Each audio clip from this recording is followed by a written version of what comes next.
नमस्कार दोस्तों, आप देख रहे हैं विकास स्टडी जीके। आज के कंप्यूटर जीके के धमाकेदार प्रश्न लेकर हम हाजिर हैं। तो चलिए बिना टाइम वेस्ट किए शुरू करते हैं। आधुनिक कंप्यूटर की खोज सर्वप्रथम कब हुई? Option A 1949, option B 1951, option C 1946। जो कि आपका ये बिल्कुल सही आंसर है 1946। चलिए बढ़ते हैं अगले प्रश्न के तरफ।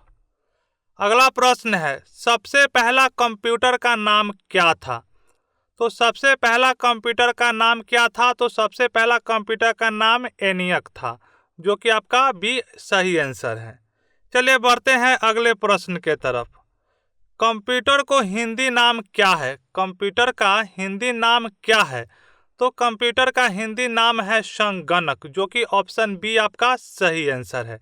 चलिए बढ़ते हैं अगले प्रश्न के तरफ। सीपीयू का पूर्ण रूप क्या है? तो सीपीयू का पूर्ण रूप क्या है? Central processing unit, option B central problem unit, और option C central processing union, और ऑप्शन डी इनमें से कोई नहीं। तो इसका सही आंसर क्या होगा? Option A central processing unit. चलिए बढ़ते हैं अगले प्रश्न के तरफ। कंप्यूटर साक्षरता दिवस कब मनाया जाता है? 5 दिसंबर को, 14 दिसंबर, 22 दिसंबर और 2 दिसंबर। तो इसका सही आंसर होगा 2 दिसंबर। चलिए बढ़ते हैं अगले प्रश्न के तरफ। इनमें से कौन सर्च इंजन नहीं है? Google, Yahoo, Baidu. ये तीनों क्या है? एक तरह का सर्च इंजन है। जैसे कि पॉपुलर है गूगल, याहू और बैधू एक तरह का चीनी सर्च इंजन है। यह चीन का सबसे बड़ा सर्च इंजन है। गूगल के बाद दुनिया का दूसरा सबसे बड़ा सर्च इंजन माना जाता है। बैधू का उपयोग मुख्य रूप से चीनी भाषा में जानकारी खोजने के लिए किया जाता है। तो तीनों क्या एक तरह का सर्च इंजन है। वॉल्फ्रेम अल्फा क्या है? ये एक तरह का सर्च इंजन नहीं है। तो ऑप्शन डी आपका बिल्कुल सही आंसर होगा। चलिए बढ़ते हैं अगले प्रश्न के तरफ। निम्न में कौन इनपुट इकाई है? तो option A mouse, option B keyboard, option C scanner, और ऑप्शन डी इनमें से सभी। तो क्या बोल रहा है क्वेश्चन, इनमें से कौन इनपुट इकाई है? तो ये सारा क्या है? इनपुट इकाई है। तो इसीलिए क्या होगा? ऑप्शन डी बिल्कुल सही आंसर होगा, इनमें से सभी। चलिए बढ़ते हैं अगले प्रश्न के तरफ। 1 गीगाबाइट जीबी कितने बाइट के बराबर होते हैं? 1 गीगाबाइट जीबी कितने बाइट के बराबर होते हैं? 1024 एमबी के बराबर होते हैं। जैसे 1024 अगर एमबी होता है तो क्या होगा? 1 जीबी हो जाएगा। चलिए बढ़ते हैं अगले प्रश्न के तरफ।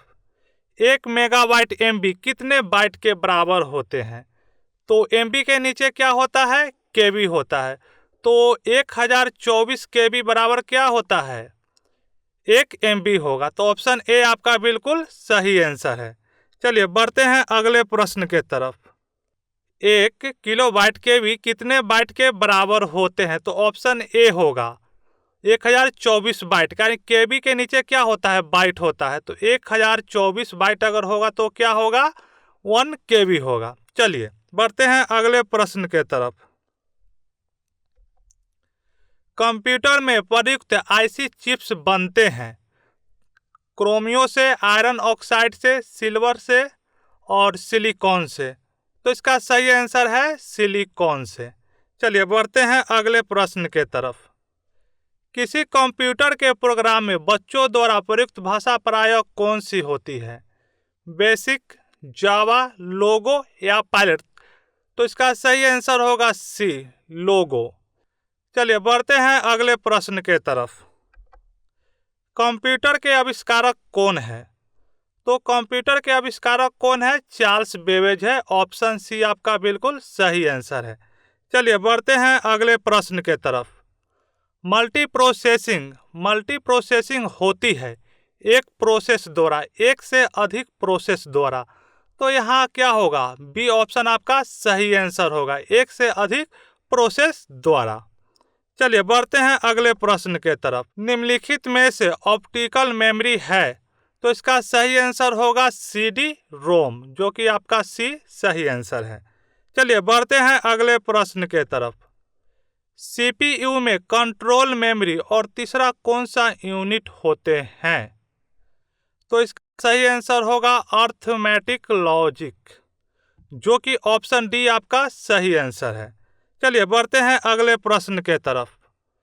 सीपीयू के एएलयू में होते हैं, तो इसका सही आंसर क्या होगा? रजिस्टर, बी आपका सही आंसर है। चलिए बढ़ते हैं अगले प्रश्न के तरफ। गणना और तुलना के लिए कंप्यूटर के किस भाषा का प्रयोग किया जाता है? तो इसका सही आंसर क्या होगा? ALU, अर्थमेटिकल लॉजिकल यूनिट, जो कि ऑप्शन सी आपका बिल्कुल सही आंसर है। प्रोसेस के 3 मुख्य भाग हैं, ALU, कंट्रोल यूनिट और रैम, ALU, कंट्रोल यूनिट और रजिस्टर। तो इसका सही आंसर क्या होगा? बी। चलिए बढ़ते हैं अगले प्रश्न के तरफ। एक हार्डवेयर डिवाइस जो डाटा को अर्थपूर्ण इंफॉर्मेशन में परिवर्तित करता है, तो इसका सही आंसर क्या होगा? प्रोसेस, जो कि आपका ऑप्शन ए बिल्कुल सही आंसर है। चलिए बढ़ते हैं अगले प्रश्न के तरफ। निम्न में कौन सा कंप्यूटर का बुनियादी कार्य नहीं है? डाटा को प्रोसेस करना, टेक्स्ट को स्कैन करना। तो ये आपका बिल्कुल सही आंसर होगा। टेक्स्ट कर का कोई चीज़ ही नहीं है। तो चलिए बढ़ते हैं अगले प्रश्न के तरफ। परिचालन संपन्न करता है, तो इसका सही आंसर होगा बी, अर्थमेटिक। चलिए बढ़ते हैं अगले प्रश्न के तरफ। कंप्यूटर में अधिकांश प्रोसेसिंग किसमें होती है? तो कंप्यूटर की अधिकांश प्रोसेसिंग होती है, वो किसमें होती है? मदरबोर्ड है, मेमोरी है, सीपीयू है, रैम है। तो इसका सही आंसर होगा सीपीयू। चलिए बढ़ते हैं अगले प्रश्न के तरफ। कंप्यूटर निम्नलिखित में से कौन सा कार्य नहीं करता है? Option B, understanding. चलिए बढ़ते हैं अगले प्रश्न के तरफ। प्रमुख मेमोरी किसके 90 से कार्य करती है? तो इसका सही आंसर क्या होगा? Option D, CPU. चलिए बढ़ते हैं अगले प्रश्न के तरफ। माइक्रो प्रोसेसर जो कंप्यूटर का मस्तिष्क होता है, उसे क्या कहा जाता है? तो उसे माइक्रो चिप्स कहते हैं। ऑप्शन बी आपका बिल्कुल सही आंसर है। चलिए बढ़ते हैं अगले प्रश्न के तरफ। कंप्यूटर द्वारा प्रोड्यूस किया गया परिणाम है, कंप्यूटर द्वारा प्रोड्यूस किया गया परिणाम है option A memory, option B data, option C output और ऑप्शन डी इनपुट। तो इसका सही आंसर क्या है? आउटपुट। जो भी हम कंप्यूटर में कोई डाटा देते हैं, जो भी आउटपुट के रूप में मिलता है, हम लोग क्या करते हैं? उसे जो स्क्रीन पर हम लोग देखते हैं, वो आउटपुट के रूप में हम लोग देखते हैं। तो इसका सही आंसर क्या होगा? आउटपुट होगा। ऑप्शन सी आपका बिल्कुल सही आंसर है। इनपुट और आउटपुट में रूपांतरण किया जाता है, इनपुट और आउटपुट में रूपांतरण किया जाता है। तो इसका सही आंसर क्या होगा? मेमोरी द्वारा, सीपीयू के द्वारा। तो ये आपका क्या होगा? सीपीयू के द्वारा बिल्कुल सही आंसर है। चलिए बढ़ते हैं अगले प्रश्न के तरफ।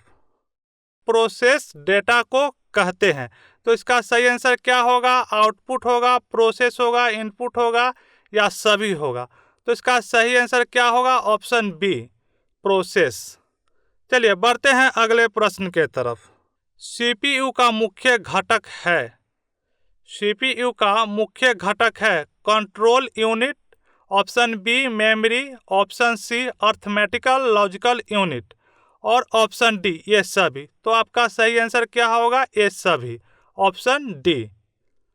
अगर आपको ये वीडियो पसंद आया हो तो लाइक ज़रूर करें, अपने दोस्तों के साथ शेयर करें और हाँ, विकास स्टडी जीके को सब्सक्राइब करना बिल्कुल ना भूलें। जय हिंद।